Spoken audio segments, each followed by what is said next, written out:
Hello students, good morning. कैसे हो आप सब लोग। मैं अजीपाल यादव आज आपका एक बार फिर से स्वागत करता हूँ मेरे ऑनलाइन यूट्यूब प्लेटफॉर्म पर, जिसका नाम है इनसाइक्लोपीडिया ऑफ स्टडी। आज हम पढ़ेंगे भारत रत्न के बारे में, जो कि भारत का सबसे सर्वोच्च नागरिक पुरस्कार है। It is the highest civilian award of India. अगर मैं बात करूं भारत रत्न की, तो भारत रत्न की शुरुआत क्यों हुई। आज़ादी से पहले ब्रिटिशर्स भारत में सबसे सर्वोच्च जो पुरस्कार देते थे वो था आपका केसरे हिंद।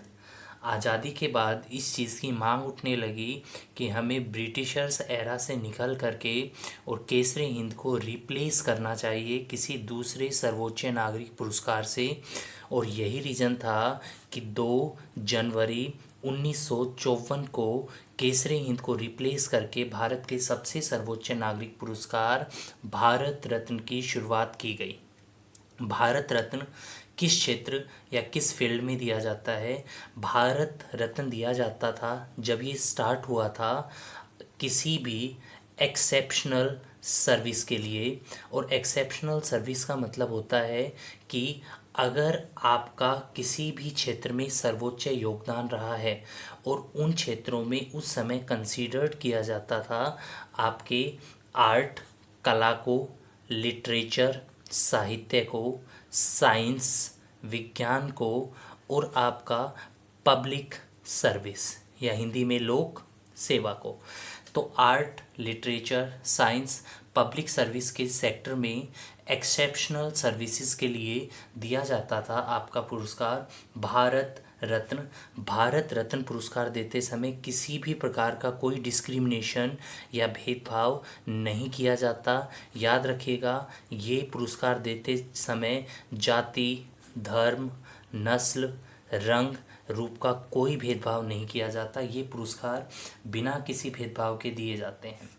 लेकिन 2011 से इन पुरस्कारों की डेफिनेशन को चेंज कर दिया गया। 2011 में ये कहा गया कि Bharat Ratna in any field of human human endeavour, या हिंदी में अगर मैं कहूँ तो इस पुरस्कार को किसी भी क्षेत्र में किसी मनुष्य द्वारा अपनी विलक्षण प्रतिभा अपनी विलक्षण प्रतिभा का प्रदर्शन करने के लिए दिया जाता है। तो बेसिकली अब ये पुरस्कार किसी भी क्षेत्र में दिया जाता है, लेकिन इसकी शुरुआत हुई थी वो आपकी आर्ट, लिटरेचर, साइंस और पब्लिक सर्विस के सेक्टर के लिए की गई थी। अगर मैं बात करूं तो सबसे पहले ये पुरस्कार 2 जनवरी 1954 को दिए गए। हर साल एवरी ईयर ये पुरस्कार मैक्सिमम अधिकतम 3 लोगों को दिए जा सकते हैं। लेकिन याद रखिएगा, इसमें आपका एक एक्सेप्शन या अपवाद भी रहा है, और वो रहा है ईयर 1999, ईयर 1999, जब भारत रत्न पुरस्कार एक साथ 4 लोगों को दिया गया था। अब क्वेश्चन ये अराइज होता है कि भारत रत्न पुरस्कार मिलता कैसे है। भारत रत्न पुरस्कार किसे दिया जाए, इसका निर्धारण एक कमेटी करती है। और याद रखिएगा, उस कमेटी के जो चेयरमैन होते हैं वो होते हैं भारत के प्रधानमंत्री। तो बेसिकली अगर कहा जाए तो भारत रत्न की सिफारिश भारत के प्रधानमंत्री द्वारा की जाती है। ये अलग बात है कि भारत रत्न दिया भारत के राष्ट्रपति या प्रेसिडेंट द्वारा दिया जाता है, वो इसको कन्फर्ड करते हैं, लेकिन इसकी रिकमेंडेशन या सिफारिश भारत के प्रधानमंत्री द्वारा की जाती है। जिस समय भारत रत्न की शुरुआत की गई 1954 में, उस समय भारत रत्न का जो आकार था वो बिल्कुल आपका राउंड या ये गोल आकार का होता था, जो कि गोल्ड या हिंदी में किसका बना हुआ होता था, सोने का बना हुआ था। लेकिन 1955 में 1955 में भारत रत्न की शेप को चेंज कर दिया गया। भारत रत्न अब एक पीपल के लीफ या हिंदी में पीपल के पत्ते के आकार का होता है। अगर मैं बात करूं भारत रत्न की फ्रंट साइड के बारे में, तो भारत रत्न की जो मेडल है उसके फ्रंट साइड में आपका राइजिंग सन, उगता हुआ सूरज होता है, और उसके नीचे देवनागरी लिपि में लिखा हुआ होता है आपका भारत रत्न। अगर मैं इसकी बैक साइड की बात करूं, तो इसके बैक साइड में एक आपका स्टेट एम्बलम या हिंदी में एक आपका राष्ट्रीय चिन्ह होता है, जो कि सारनाथ से लिया गया अशोक स्तंभ का ऊपरी हिस्सा है। और इस एम्बलम के नीचे हिंदी में देवनागरी लिपि में लिखा मिलता है सत्यमेव जयते, जो कि मुंडको उपनिषद से लिया गया है। अगर मैं बात करूं भारत रत्न की, तो भारत रत्न जो मेडल्स है इसका मैन्युफैक्चर या इसका निर्माण कहाँ पे होता है, आप याद रखिएगा। भारत रत्न, इसके साथ साथ पद्म अवार्ड्स या जो पद्म पुरस्कार के जो मेडल्स होते हैं, जिसमें आपके पद्म विभूषण, पद्म भूषण और पद्म श्री हो जाते हैं, और इसके साथ साथ भारत का सबसे सर्वोच्च वीरता पुरस्कार, हाईएस्ट गैलेंट्री अवार्ड, जो कि आपका कौन सा है, परमवीर चक्र। इन तीनों पदकों का निर्माण भारत में अलीपुर टकसाल द्वारा किया जाता है, जो कि भारत के कौन से स्टेट में है, वेस्ट बंगाल।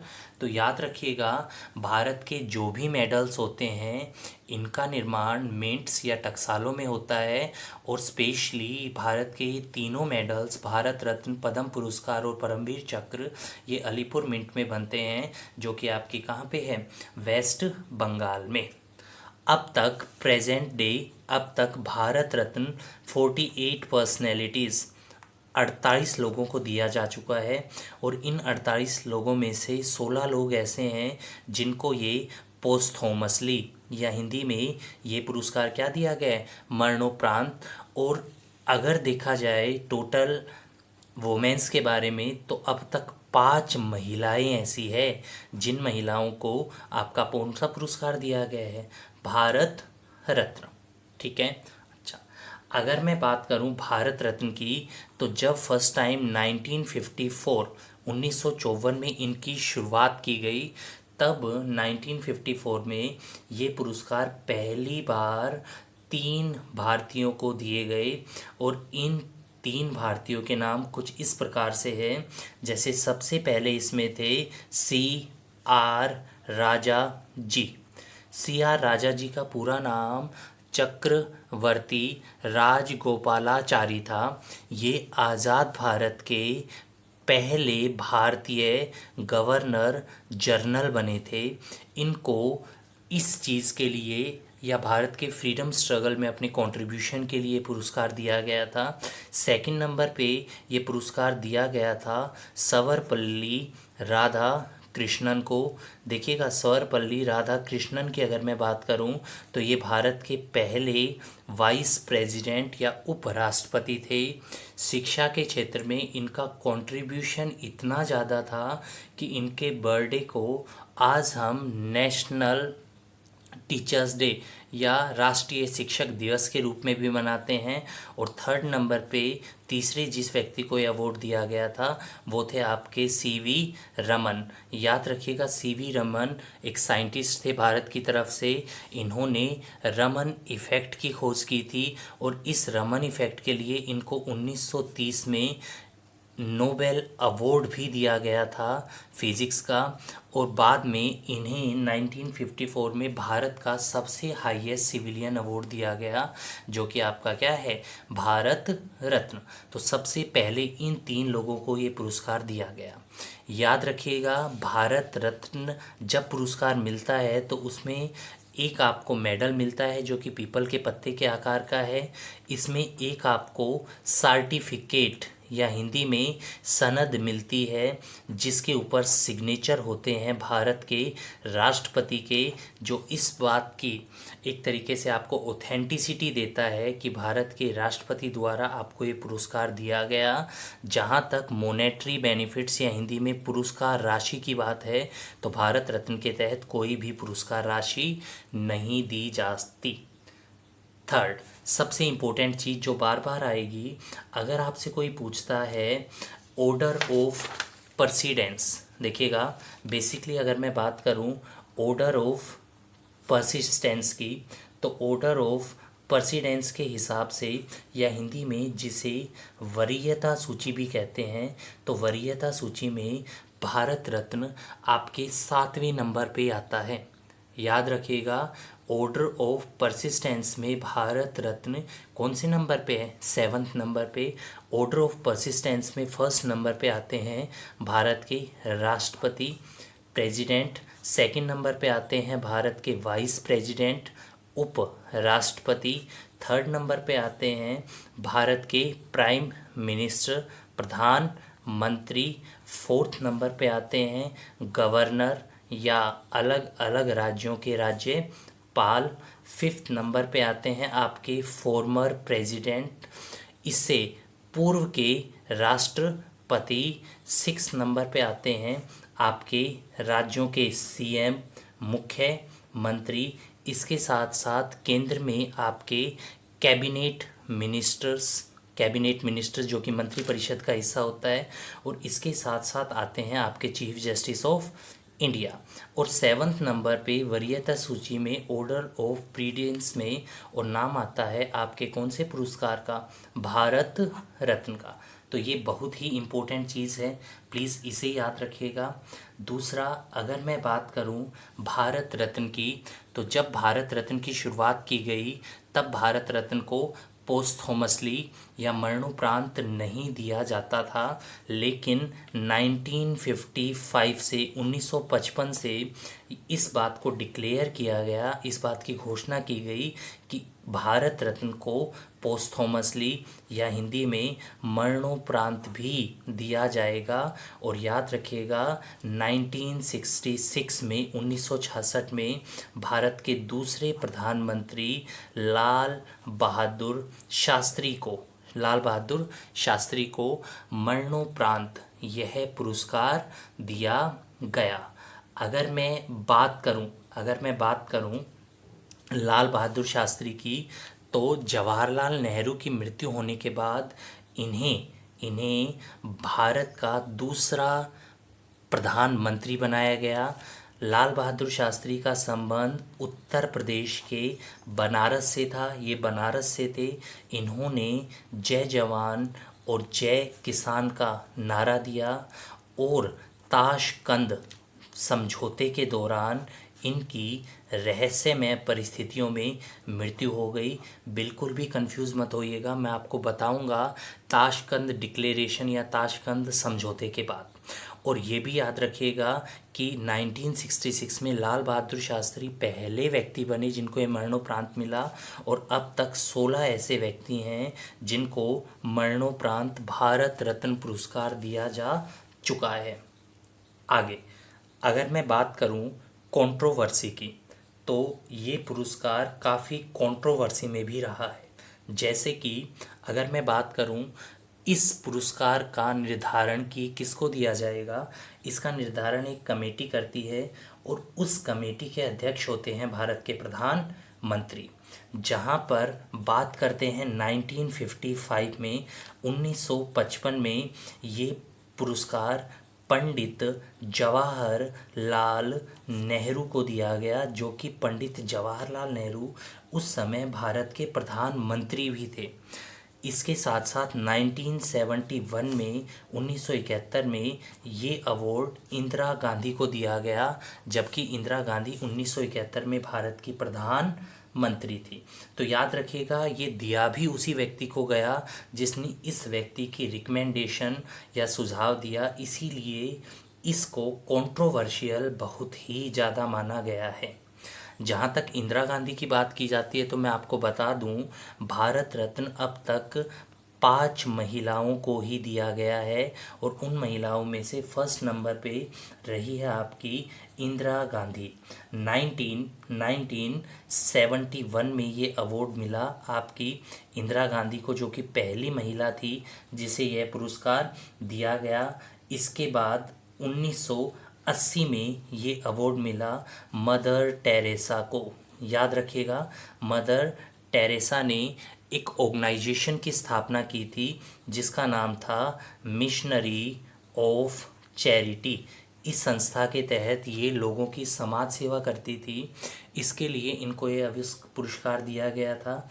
इसके बाद 1992 1992 में ये पुरस्कार मिला अरुणा आसफ अली को।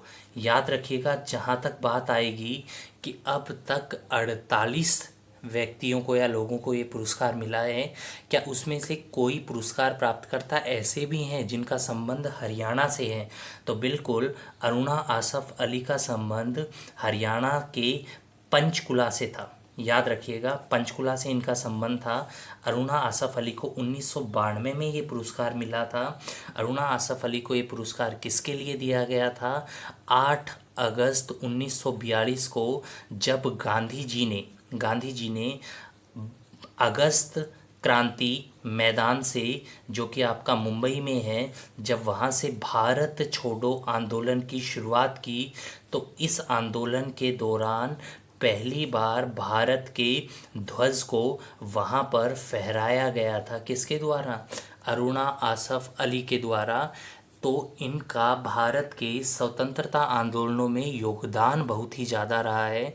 तो इनके इस कंट्रीब्यूशन के लिए इनको यह पुरस्कार दिया गया। इसके साथ साथ 1998 में ये पुरस्कार MS सुब्बा लक्ष्मी को दिया गया।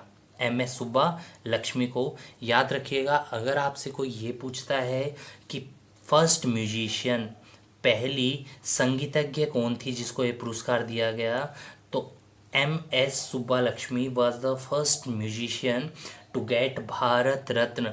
सुब्बा लक्ष्मी मदुरै से थी, जो कि आपका कहाँ पे है? तमिलनाडु में। लेकिन इन्होंने कर्नाटक शास्त्रीय संगीत में महारत हासिल की थी। याद रखिएगा, इनका जन्म स्थान तमिलनाडु के मदुरै में है, लेकिन इन्होंने कर्नाटक शास्त्रीय संगीत में महारत हासिल की थी, जिनके लिए संगीत के क्षेत्र में इनको ये पुरस्कार दिया गया।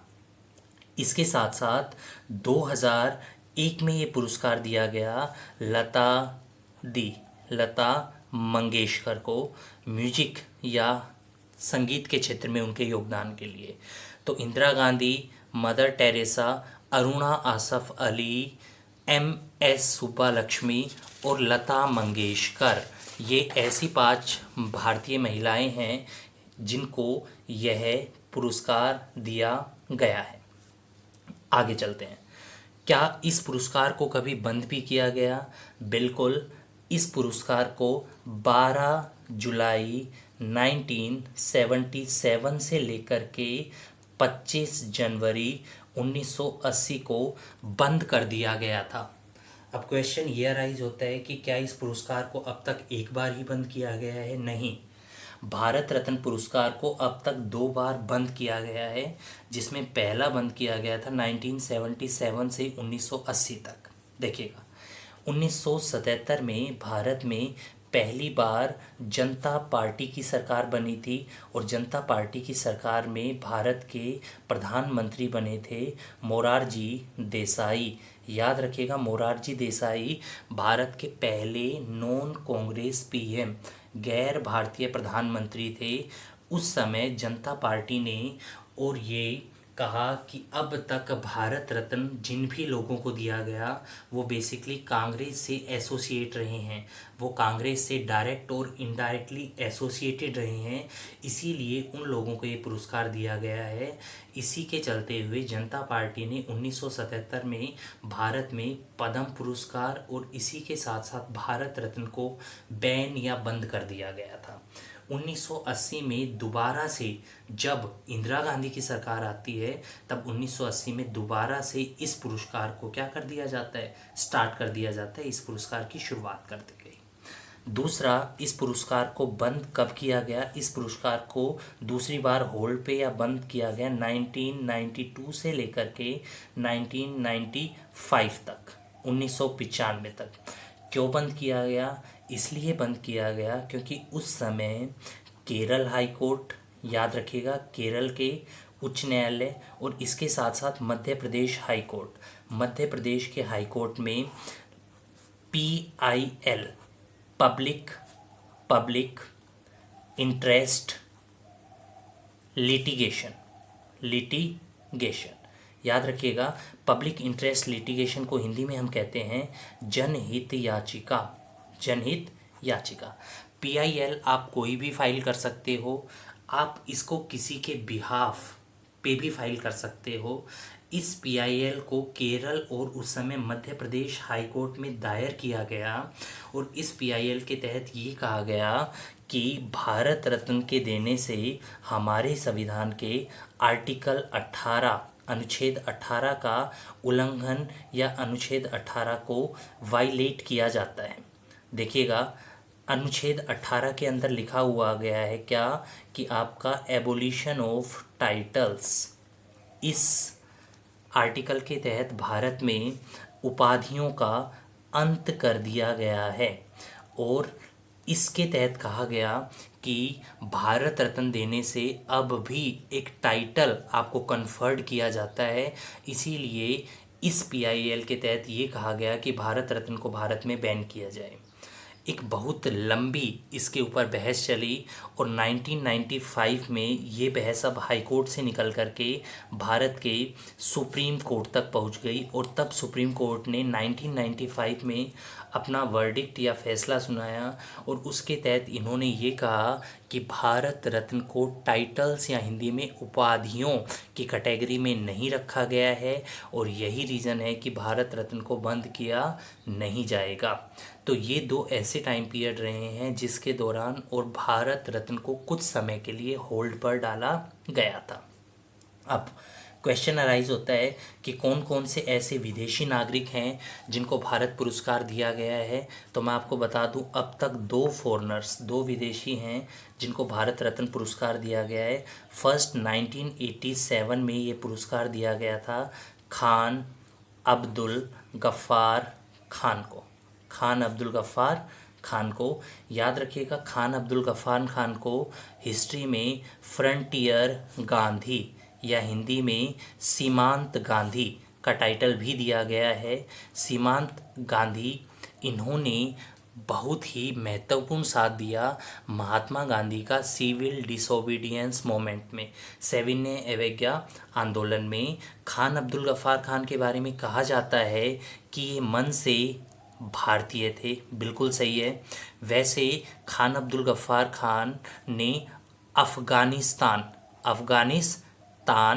के पश्तू ट्राइब्स, पश्तू जनजाति के उत्थान के लिए काम बहुत ही ज़्यादा किया, इसीलिए इन्हें शेर अफ़गान भी कहा गया था।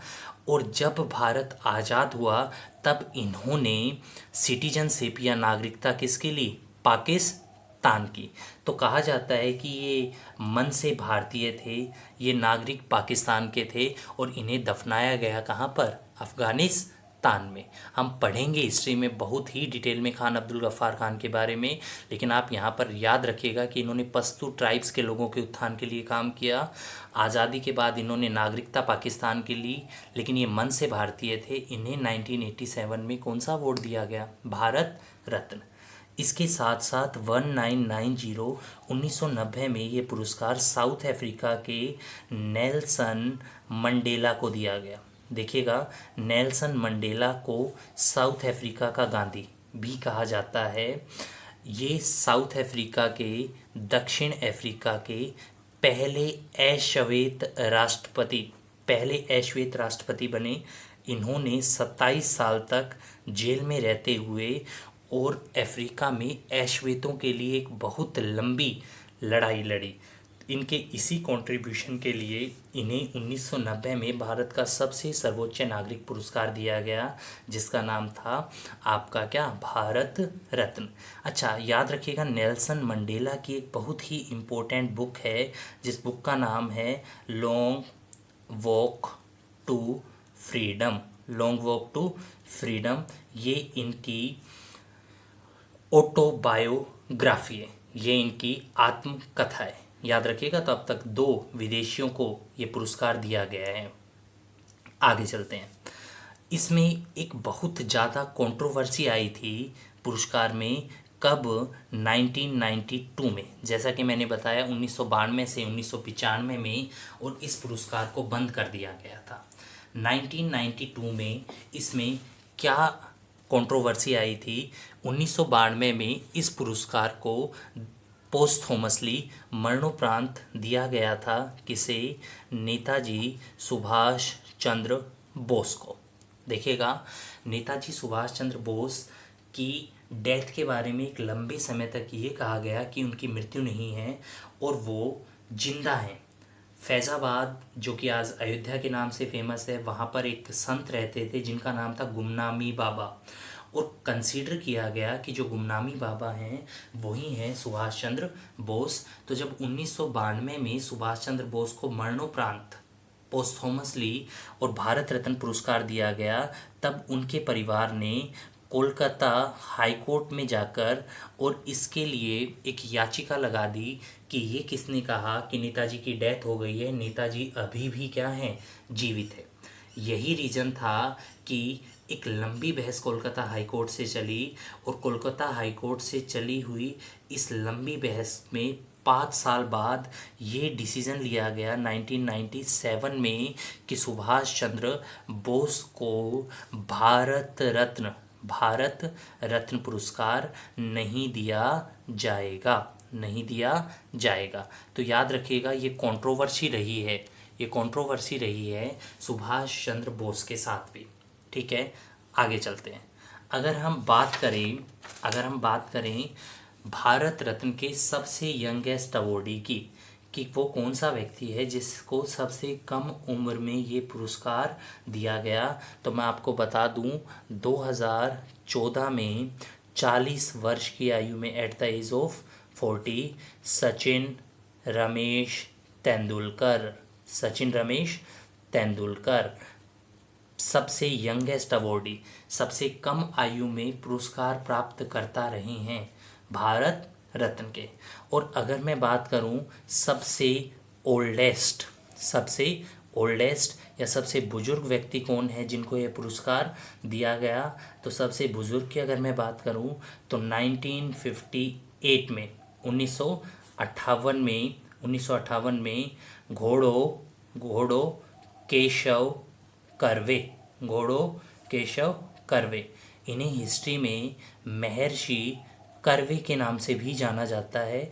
महर्षि कर्वे को ये पुरस्कार 100 वर्ष की आयु में दिया गया था। ये मैथ के प्रोफेसर रहे हैं, और इसके साथ साथ अगर मैं कर्वे जी की बात करूं तो इसके साथ साथ और ये एक सोशल रिफॉर्मर या समाज सुधारक भी रहे हैं।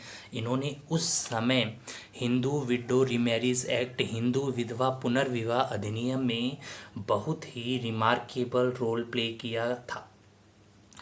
हर साल ये पुरस्कार तीन व्यक्तियों को दिया जाता है, और ये भी ज़रूरी है, मैंडेटरी नहीं है कि हर साल ये अवार्ड दिया ही जाए। लेकिन 1999 में एक्सेप्शन है, जब पहली बार 4 व्यक्तियों को यह पुरस्कार दिया गया। याद रखिएगा 1999 में जेपी नारायण, आपने नाम सुना होगा, जयप्रकाश नारायण, हिस्ट्री में इनको लोक नायक का टाइटल या लोक नायक की उपाधि दी गई है। बहुत ही इम्पोर्टेंट व्यक्ति रहे हैं।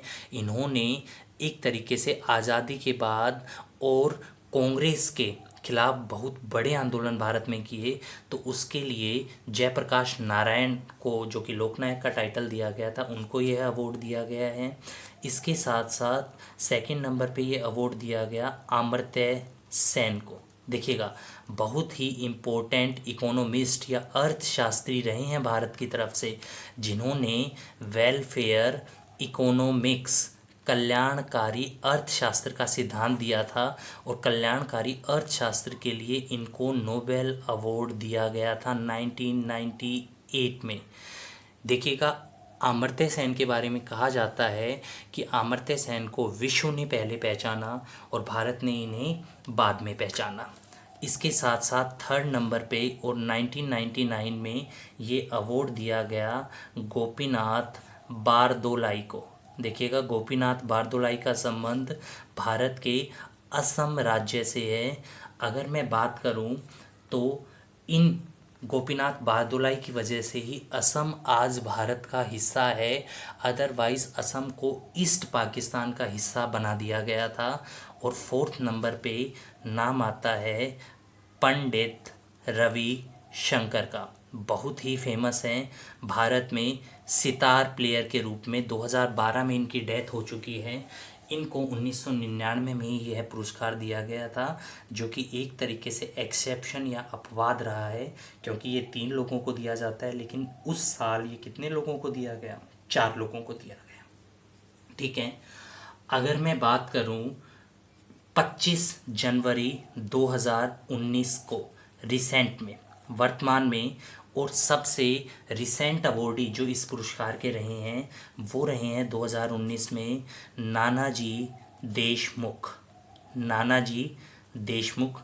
नानाजी देशमुख का संबंध भारतीय जनसंघ से था, और ये भारतीय जनसंघ से ही आगे चल कर के और भारतीय जनता पार्टी की स्थापना की गई। तो नानाजी देशमुख को उनके कंट्रीब्यूशन के लिए यह पुरस्कार दिया गया। सेकंड नंबर पे ये पुरस्कार दिया गया भूपेन हजारिका। भूपेन हजारिका, याद रखिएगा, एक शास्त्रीय गायक, एक फोक सिंगर रहे हैं, जिनका संबंध भारत के कौन से राज्य से हैं? असम से। थर्ड नंबर पे और इस पुरस्कार को प्राप्त करने वाले रहे हैं प्रणव मुखर्जी, भारत के 13वें राष्ट्रपति। उनको यह पुरस्कार दिया गया था। तब से अब तक, 1911 से अब तक, यह पुरस्कार और किसी भारतीय को दिया नहीं गया है या किसी भी व्यक्ति को दिया नहीं गया है। इसी के साथ हमारी आज की क्लास में यहीं पर ख़त्म करता हूँ। आई होप कि आपको ये मेरी क्लास आज की पसंद आई होगी। अगर आपको ये क्लास अच्छी लगी है सो प्लीज़ इसे लाइक, शेयर और सब्सक्राइब ज़रूर कीजिएगा। हमारे मोटिवेट कीजिएगा हमें, ताकि हम आपको बेटर से बेटर कंटेंट प्रोवाइड कर सकें। इसी के साथ थैंक यू। जय हिंद, जय भारत।